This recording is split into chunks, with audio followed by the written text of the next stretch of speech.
சிவபெருமான் பக்தர்களாகிய நேருக்கு என்னமான வணக்கங்கள். இந்த வீடியோல நம்ம சொல்ல போறது வந்து பாத்தீங்கன்னா திருமந்திரம் நூலை பத்தி நம்ம சொல்ல போறோங்க. ஓகே, இதுக்கு முன்னாடி வந்து பாத்தீங்கன்னா திருமந்திரத்தை பத்தி எழுதினாரு அவர் யாரு, அவர் தான் திருமூலர், அவரை பத்தி நம்ம சொன்னோம். இப்ப திருமந்திரத்தை பத்தி சொல்லலாங்க. இப்ப திருமந்திரம் வந்து பாத்தீங்கன்னா, அதாவது சிவபெருமானை நோக்கி பாடப்படுகின்ற முழுமையான ஒரு நூல் தான் வந்து பாத்தீங்கன்னா அந்த திருமந்திரம். அதாவது சைவ திருமுறைகள்ங்கிறது வந்து பாத்தீங்கன்னா 12 திருமுறைகள் இருக்கு. அதுல வந்து பாத்தீங்கன்னா இது வந்து பாத்தீங்கன்னா 10வது திருமுறைகள். அதாவது பாத்தீங்கன்னா ஃபர்ஸ்ட் 3 திருமுறைகளை வந்து பாத்தீங்கன்னா ஆஹ் திருஞான சம்பந்தர் பாடினாரு, அதான் தேவாரம்னு சொல்லுவாங்க. அடுத்து வந்து பாத்தீங்கன்னா 4, 5, 6 அதை வந்து பாத்தீங்கன்னா திருநாவுக்கரசர் பாடினாரு.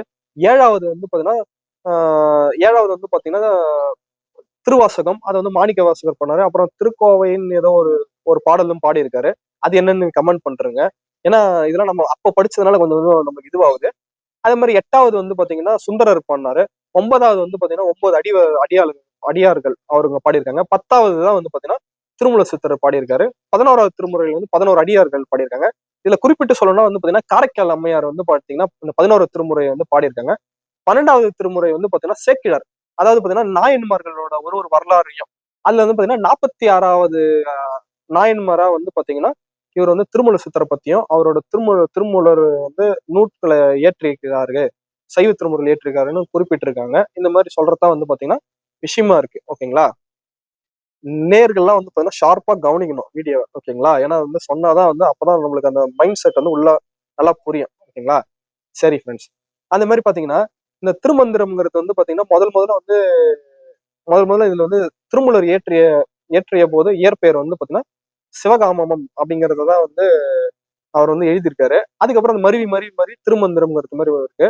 அதாவது பாத்தீங்கன்னா இதுல வந்து பாத்தீங்கன்னா இந்த திருமந்திரத்துல வந்து பாத்தீங்கன்னா வாழ்க்கையில வந்து மனுஷனுக்கு தேவையான வந்து, அதாவது எல்லாமே அவனுக்கு என்னென்ன தேவை, அதாவது பாத்தீங்கன்னா ஒரு பெண்களை பத்தியும், அப்புறம் வந்து இந்த நிறைய பேர் வந்து ட்ரிங்க்ஸ் அடிக்கிறாங்க அந்த ஹேபிட்டை பத்தியும், ஒழுக்க நெறிய பத்தியும், எது வந்து ராஜ நீதி தந்திரம், அதே மாதிரி பாத்தீங்கன்னா எது வந்து பிராணாயாமம்னா மூச்சு பயிற்சி, எப்படி வந்து உடலை வளர்க்கலாம், உடம்பை வளர்த்தேன் உயிர் வளர்த்தேனே. இதை சொன்னாரு பாத்தீங்களா.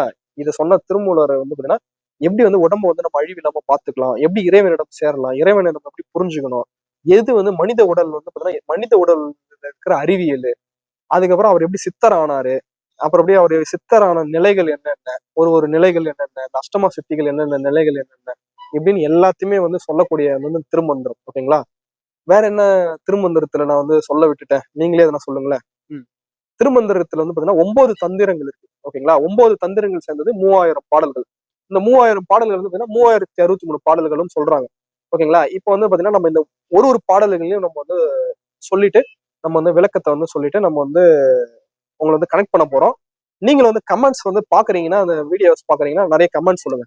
ஓகேங்களா, திருமந்திரத்தை பத்தி சொல்லிட்டேன். 10வது திருமுறையில வந்து சிவபெருமானை பத்தி பாடக்கூடிய நூல்கள். ஆழ்வார்கள் இருப்பாங்க, அவங்க வந்து பெருமாளை பத்தி பாடுவாங்க. ஓகேங்களா, பேயாழ்வார், பூதத்தாழ்வார் இவங்க எல்லாம் இருப்பாங்க. அவங்க ஆழ்வார்கள் வந்து அவங்களுக்கு ஒரு தனி நூல் சப்ஜெக்ட். இது வந்து பாத்தீங்கன்னா பல்லவர் காலத்துல வந்து பாத்தீங்கன்னா வாழ்ந்தவர் வந்து 2ஆம் நூற்றாண்டுன்னு வர மாதிரி வரும். அதே மாதிரி இந்த நூல் எப்ப கிடைச்சிச்சுன்னு தெரியல. திருமந்திர நூல் வந்து எந்த காலத்துல கிடைச்சிச்சுங்கிறது தெரியல. அவர் வந்து புதைச்சு வச்சுட்டு போயிட்டாரு.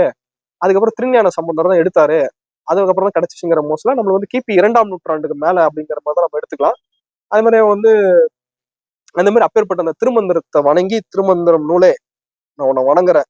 ஆல்ரெடி நான் வந்து ஒரு 67 வீடியோ போட்டேன், திடீர்னு டெலிட் ஆகி போச்சு வேற சேனல்.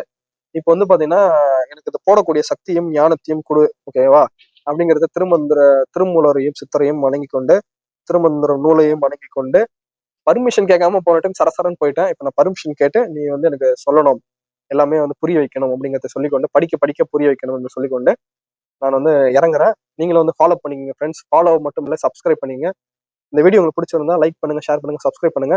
இப்போ வந்து நம்ம தமிழ்ல வந்து பாத்தீங்கன்னா ஒரு பெரிய நூலோட சப்ஜெக்ட்ல நம்ம போறதுனால இதுக்கு வந்து நீங்க எல்லாரும் ஃபாலோ பண்ணீங்கன்னா, நம்ம தமிழ் தொண்டுக்கு வந்து எல்லாருமே ஃபாலோ ஆனீங்கன்னா இது வந்து எல்லாருக்குமே சென்றடையும் என்பதை கூறிக்கொண்டு விடைபெறுகிறேன். நன்றி, வணக்கம். Thank you friends.